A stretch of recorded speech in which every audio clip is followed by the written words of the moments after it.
सोमवार व्रत कथा। एक नगर में बहुत धनवान साहूकार रहता था। उसके घर में धन की कमी नहीं थी, परंतु वह बहुत दुखी था क्योंकि उसके कोई पुत्र नहीं था। वह इसी चिंता में दिन रात दुखी रहता था।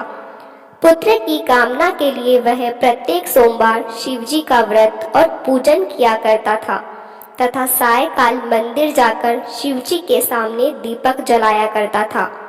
उसके इस भक्ति भाव को देखकर एक समय माता पार्वती ने शिवजी महाराज से कहा, हे नाथ, यह साहूकार आपका अनन्य भक्त है, सदैव आपका व्रत और पूजन बड़ी श्रद्धा से करता है। आपको इसकी मनोकामना पूरी करनी चाहिए। शिवजी ने कहा, हे पार्वती, यह संसार कर्म क्षेत्र है। जैसे किसान खेत में जैसा बीज बोता है वैसे ही फसल काटता है, इसी तरह मनुष्य संसार में जैसा कर्म करते हैं वैसा ही फल भोगते हैं।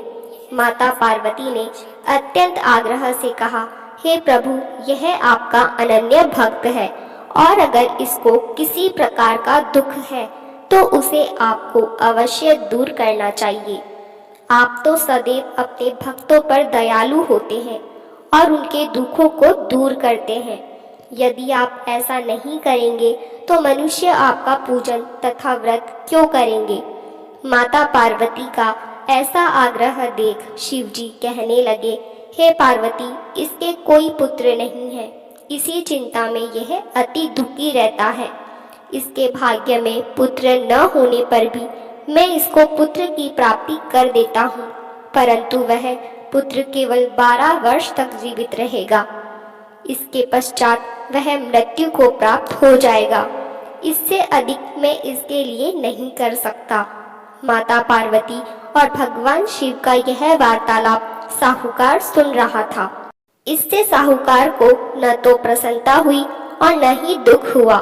वह पूर्व की तरह शिवजी का व्रत और पूजन करता रहा। कुछ समय बाद साहूकार की स्त्री गर्भवती हुई और 10वें महीने में उसके गर्भ से अति सुंदर पुत्र हुआ।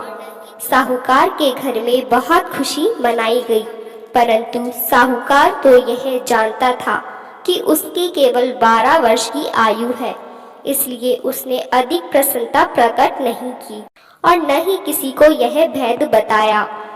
जब वह बालक 11 वर्ष का हो गया तो बालक की माता ने उसके पिता से उसका विवाह करने के लिए कहा। साहूकार ने कहा, अभी मैं इसका विवाह नहीं करूंगा, मैं अपने पुत्र को काशी पढ़ने के लिए भेजूंगा। साहूकार ने बालक के मामा को बुलाकर उसको बहुत सा धन देकर कहा, तुम इस बालक को काशी पढ़ने के लिए ले जाओ और रास्ते में जिस स्थान पर जाओ यज्ञ तथा ब्राह्मण को भोजन कराते व दक्षिणा देते जाना। दोनों मामा भांजे यज्ञ करते और ब्राह्मणों को भोजन कराते तथा दक्षिणा देते काशी की ओर चल पड़े। रास्ते में उनको एक शहर पड़ा। उस शहर के राजा की कन्या का विवाह था, परंतु जो राजकुमार विवाह करने के लिए आया था वह एक आंख से अंधा था। उसके पिता को इस बात की बड़ी चिंता थी कि कहीं राजकुमार को देखकर राजकुमारी तथा उसके माता पिता विवाह में किसी प्रकार की अड़चन पैदा ना कर दे। जब उसने अति सुंदर सेठ के लड़के को देखा तो मन में विचार किया कि क्यों न द्वाराचार के समय इस लड़के से वर का काम चलाया जाए। ऐसे मन में विचार कर राजकुमार के पिता ने उस लड़के और उसके मामा से बात की। वे राजी हो गए। फिर उस साहूकार के लड़के को वर के कपड़े पहनाकर तथा घोड़ी पर बैठाकर कन्या के द्वार पर ले गए। सभी कार्य प्रसन्नता से पूर्ण हो गया। राजकुमार के पिता ने सोचा कि यदि विवाह का कार्य भी उसी लड़के से करा लिया जाए तो क्या बुराई है। ऐसा विचार कर लड़के और उसके मामा से कहा, यदि आप फेरों और कन्यादान के काम को भी करा दें तो आपकी बड़ी कृपा होगी। मैं इसके बदले आपको बहुत सारा धन दूंगा। दोनों ने इसे सहर्ष स्वीकार कर लिया और विवाह का कार्य भी बहुत अच्छी तरह से संपन्न हो गया। सेठ का पुत्र जिस समय जाने लगा तो उसने राजकुमार की चुनरी के पल्ले पर लिख दिया कि तेरा विवाह मेरे साथ हुआ है, परंतु जिस राजकुमार के साथ तुमको भेजेंगे वह एक आँख से अंधा है। मैं काशी जी पढ़ने जा रहा हूँ। सेठ के लड़के के जाने के पश्चात राजकुमारी ने जब अपनी चुनरी पर ऐसा लिखा हुआ पाया तो उसने अंधे राजकुमार के साथ जाने से मना कर दिया। उसने अपने माता पिता को सारी बात बता दी और कहा कि यह मेरा पति नहीं है, मेरा विवाह इसके साथ नहीं हुआ है। जिसके साथ मेरा विवाह हुआ है वह तो काशी जी पढ़ने गया है। राजकुमारी के माता पिता ने अपनी कन्या को विदा नहीं किया और बारात वापस चली गई। उधर सेठ का लड़का और उसका मामा काशी पहुंच गए। वहां जाकर उन्होंने यज्ञ कराना और लड़के ने पढ़ना शुरू कर दिया। जिस दिन लड़के की आयु 12 वर्ष की हुई उस दिन उन्होंने यज्ञ रचा रखा था। लड़के ने अपने मामा से कहा, मामा जी आज मेरी तबीयत कुछ ठीक नहीं है। मामा ने कहा, अंदर जाकर सो जाओ। लड़का अंदर जाकर सो गया और थोड़ी देर में उसके प्राण निकल गए। जब उसके मामा ने आकर देखा कि उसका भांजा मृत पड़ा है तो उसको बड़ा दुख हुआ। उसने सोचा कि अगर मैं भी रोना पीटना मचा दूंगा तो यज्ञ का कार्य अधूरा रह जाएगा। अतः उसने जल्दी से यज्ञ का कार्य समाप्त कर ब्राह्मणों के जाने के बाद रोना पीटना शुरू कर दिया। संयोगवश उसी समय शिव पार्वती उधर से जा रहे थे। जब उन्होंने जोर जोर से रोने की आवाज सुनी तो पार्वती जी कहने लगी, हे नाथ कोई दुखिया रो रहा है, इसके कष्ट को दूर कीजिए। जब शिव पार्वती वहां पहुंचे तो उन्होंने पाया कि वहां एक लड़का है जो आपके वरदान से उत्पन्न हुआ था। शिवजी ने कहा, हे पार्वती इसकी आयु इतनी ही थी, वह यह भोग चुका है। पार्वती जी ने कहा, हे नाथ इस बालक को और आयु दो, नहीं तो इसके माता पिता तड़प तड़प कर मर जाएंगे। माता पार्वती के बार बार आग्रह करने पर शिवजी ने उसको जीवन का वरदान दिया।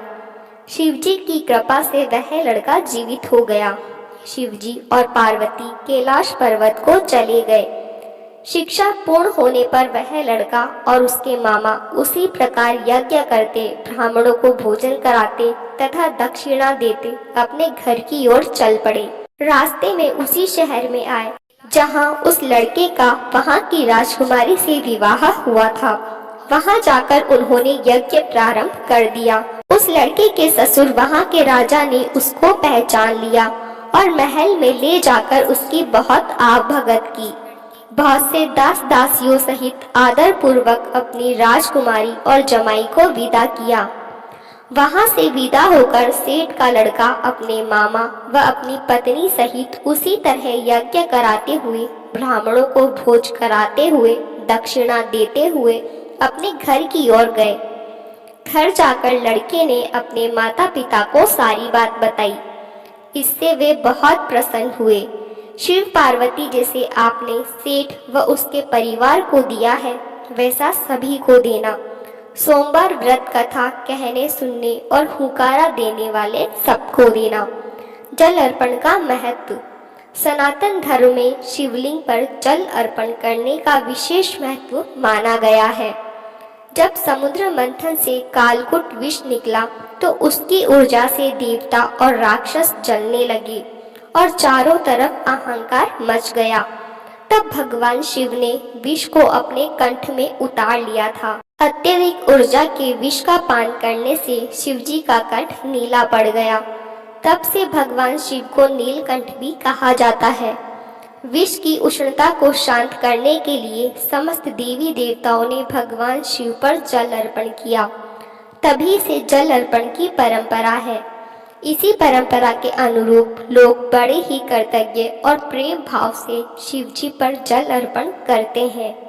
इससे मनुष्य को मन वांछित फल की प्राप्ति होती है। ओम नमः शिवाय।